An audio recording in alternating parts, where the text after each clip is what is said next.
everybody. Welcome back to Cawffee Talk. This is our second episode of our chakra podcast. And I have with me today again, Lauri Stern, who is our chakra expert. She did go through and explain what the chakras are in our first podcast episode. So please go back and listen to that to make sure that you understand what all this is about. And today we are talking about the second chakra, which is the sacral chakra. And it's my favorite color. And I don't know if that means anything or not, but my favorite color is orange. And this one is represented by orange. So I'm wondering, does that mean anything if it's my favorite color? I'm going to say yes, okay. Because the deal with the chakra is, so, last podcast was root, that's from the base of the spine down. Right. This one resides from your navel towards the top of your pelvis. Okay. So this chakra, the Sanskrit name is Svadhisthana. And honestly, sometimes I have to Google to remind myself how to pronounce things. So just note to self, if you don't know how to pronounce stuff, you can ask Google how to do it. Cool.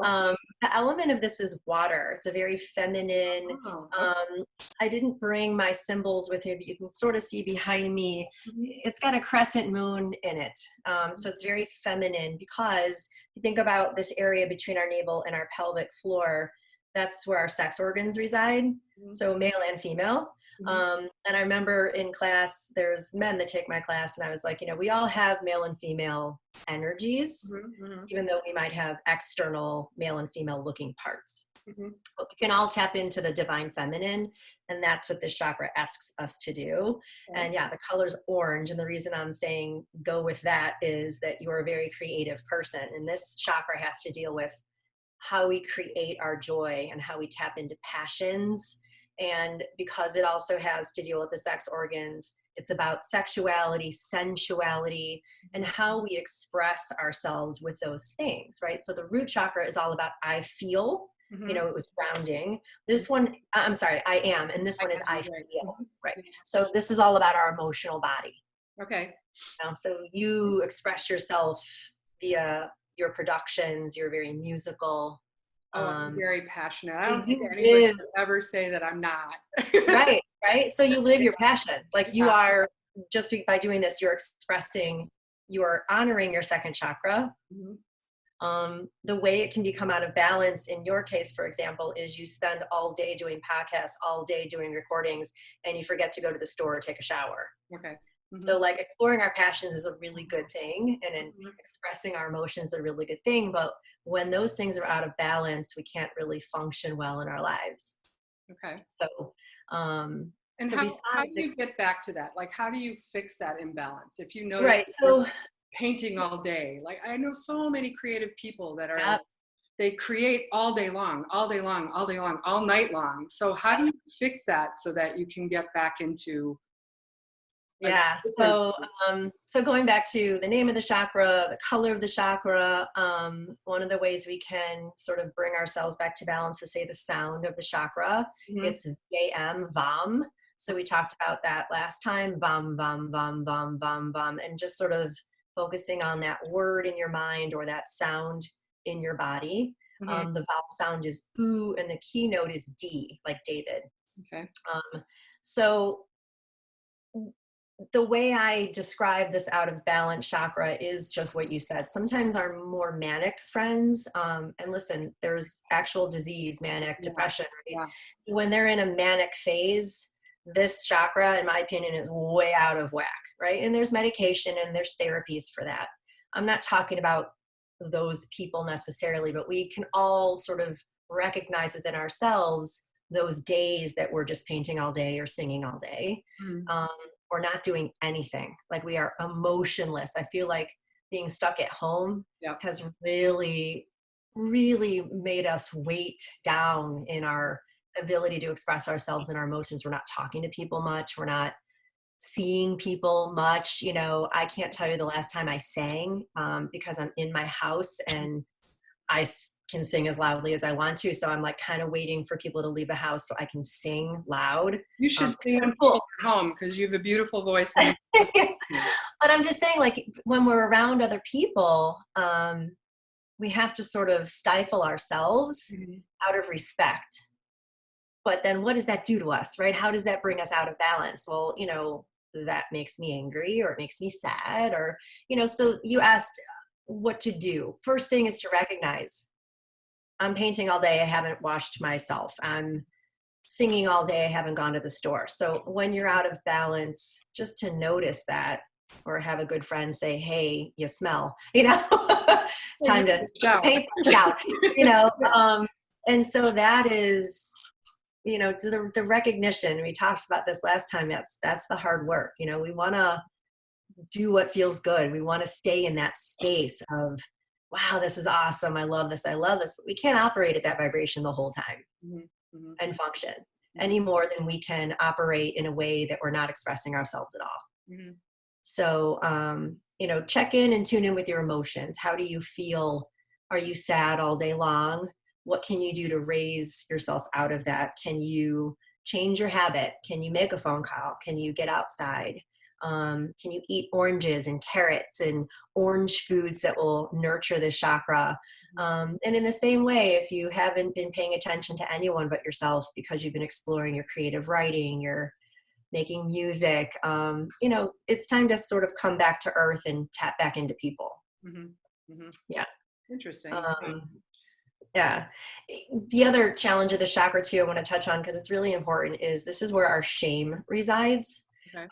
And so when you think about any sort of shame, that has to do with how we were raised to believe we should be. And so if you were raised in a household where you're not allowed to express your emotions, your sexuality, you're curious about what your sexuality might be, and you were told to stop that, those things tamp down this chakra and bring that into imbalance. And so when we talk about sex, can you talk about sex? Do you even know what you look like below the belt? The time is now to explore that. I think when I shared my email with my students, it was like, you can get all Madonna about it and squat over a mirror if you really want to, but now's the time. I mean, you got to know what you're made of, in my opinion. Yeah. And notice if that brings up a cringe for you, because then that's the little clue from your body that you need to work on that. It's okay to talk about sex. It's okay to be sexual. The problem is if you have too many sexual partners and you're addicted to it. Right.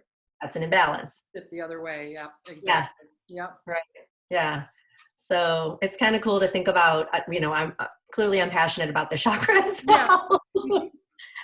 We're passionate people. Yeah. So it's like, you got to rock it. And, we talked about the foods that you can eat, oranges I love. It's a really good season for oranges, carrots, salmon, anything in omega-3 fatty acids works well.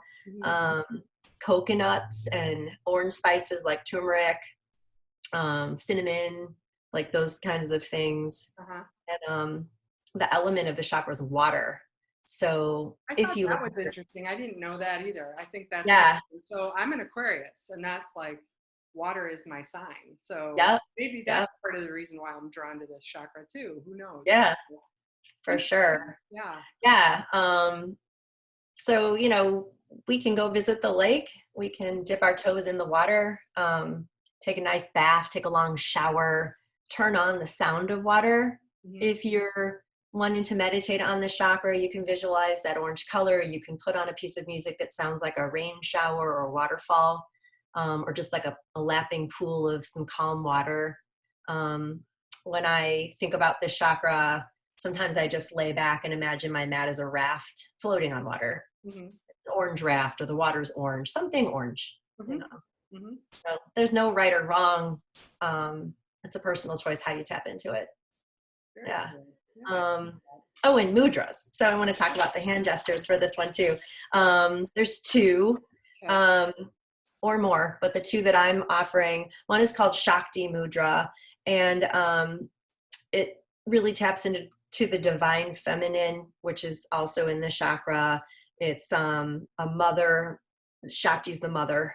And so this one is, you connect the pinky and the ring fingers, and then you tuck in your index, middle finger in, and the thumb tucks inside those. Okay.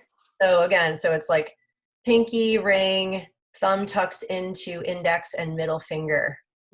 And again, it's another one of those mudras that you have a choice of pointing it up towards your chakras as you lay it in your lap or down, right? So if you need to sort of get rid of shame or fire up your passion, you might want to point it down, or just settle it there, right, outwardly. And then the other mudra is Dhyana Mudra, which uses to balance duality, right? So part of the pain we humans have that manifests in these chakras is our sense of isness, right? So in our first chakra, we come in, we are here, we own our space, right? But we don't understand yet that we're not the same as our parent. We're not the same as who gave us birth. In the second chakra is when we start to differentiate the I from the we. And that can bring up a lot of fear and pain in people. And that's where some of the shame comes in. You know, in order to reproduce, you need to get out in the world and meet somebody.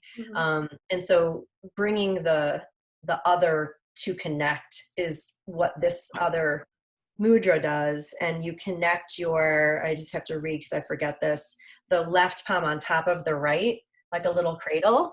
And then you just connect the thumbs. It kind of makes a little crescent moon shape.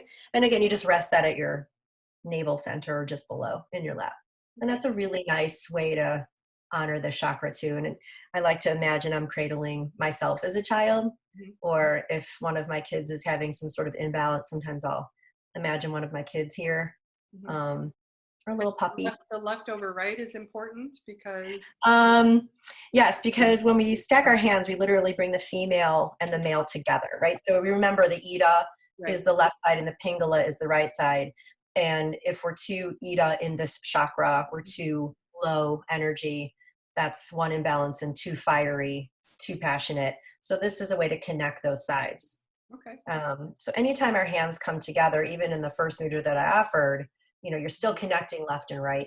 It's just, this is a different way to do it. Okay. And yeah, so it's just about honoring our duality, right? I'm not the same as you, you're not the same as me, but yet we can still connect without fear, hopefully.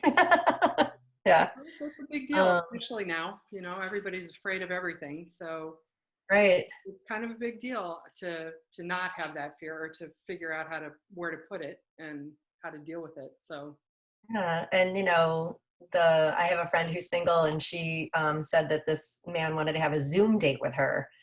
And you know, so there's got to be ways you connect with people even though you're isolated in your home. And so that made me happy, just to think about those new ways that you can connect, whether it's a love connection or just friends. Got to be a whole thing on like electronic dating and chakras and how that can all come together.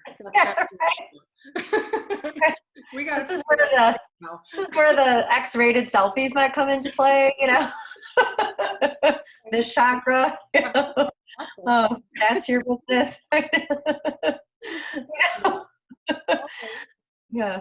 So I think that's it. I feel like, I mean, it's not it. There's so much to the chakra. And again, just do now. So that's great. If you guys have any questions, please do feel free to write questions on the YouTube channel. I will get them to Lauri, not a problem. And then we can figure out how to answer them for you. But I'd love to do that. You know, that will tap into my writing and my creativity as well. Absolutely. So yay. So definitely ask some questions if you have some. Yeah. Stay tuned, because we're going to do this another 6 times, right? 7, 5 more times. Yeah. We're on number 2. I went to picture. I know my numbers. Math is hard, right? Hard, yes. Especially at this age. Anyway. Yeah.